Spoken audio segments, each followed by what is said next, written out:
Hello বন্ধুরা, আজকে তোমাদের আমি সিম্পলিফিকেশনসের কিছু শর্ট ট্রিক্স শেখাবো। যেমন ধরো তোমাদেরকে বলা হলো এখানে 25-এর হোল স্কোয়ার করতে কত ইজিক্যাল টু, এটা যদি তোমাদের এক্সামে আসে 25-এর হোল স্কোয়ার করতে কত অ্যান্সার বেরোবে এবং সেটাকে তোমরা কিভাবে করো, অফকোর্স তোমরা 25 × 25 এরকম গুণ করো সেই ছোটোবেলাকার মতো। 5×25 125, 25×2 = 50 করে 5 2 6 625 এই অ্যান্সারটা বার করো। কিন্তু এই 25-এর হোল স্কোয়ারটাই যদি তোমরা শর্ট প্রসেসে করতে চাও, তাড়াতাড়ি বের করতে চাও, শর্ট মেথডে করতে চাও, তাহলে তোমরা কিভাবে বের করবে অ্যান্সারটা, সেটাই আমি আজকে তোমাদের শেখাবো। এবং এটা শুধু 25-এর জন্যই না, তোমাদের 5 লাস্টের ডিজিটের যে কোনো সংখ্যা যদি লাস্টের ডিজিট যদি 5 হয়, তাহলে তার কিভাবে তার হোল স্কোয়ার বার করতে দিলে কিভাবে সেই অ্যান্সারটা তোমরা সহজেই তাড়াতাড়ি বার করতে পারবে অ্যান্সারটা, তার জন্য আমি সবার ক্ষেত্রে সেই প্রত্যেকটা নিয়মের জন্য এই একটাই অ্যাপ্লিকেবল সূত্র আছে, সেটা আমি তোমাদের কাছে শেখাবো। সেটা হচ্ছে ধরো n × n+1 এর সূত্র কিরকম, যেখানে n = where যেখানে n =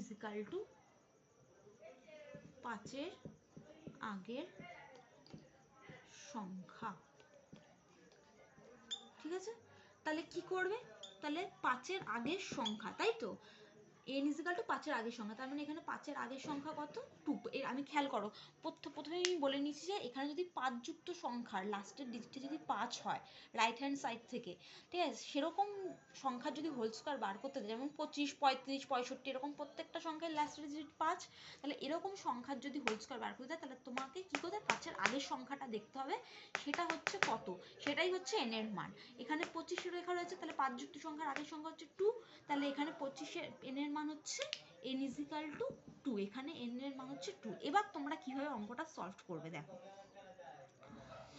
5 5 25 প্রথমে লিখে নাও।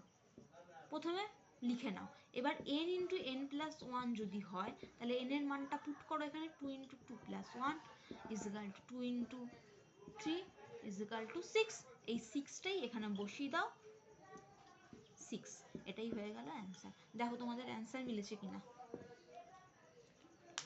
625 and 625 এই যে অ্যান্সারটা বেরিয়েছে কিনা। এরকম ভাবে তোমরা 35 বলো 65 বলো যে কোনো এরকম 5 যুক্ত সংখ্যার অ্যান্সার বের করে ফেলতে পারবে।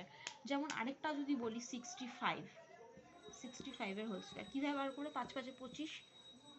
এবার n এর মান কত, এখানে n × n+1 সূত্রটা লিখলাম, n এর মান এখানে কত 6, তাহলে 6 + 1 লিখলাম, 6 × 7 6 + 1 7, 6 7 42, তাহলে 42টাকে এখানে লিখে দিলাম, এটাই হয়ে গেল অ্যান্সার। এরকম হয় তোমরা যদি আবার গুণ করে দেখো, 65 × 65 4225 হচ্ছে অ্যান্সার, 4225 হচ্ছে অ্যান্সার। এইভাবে তোমরা শর্ট মেথডে অতি সহজেই অ্যান্সার বের করে ফেলতে পারবে।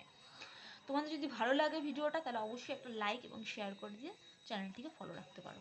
নমস্কার।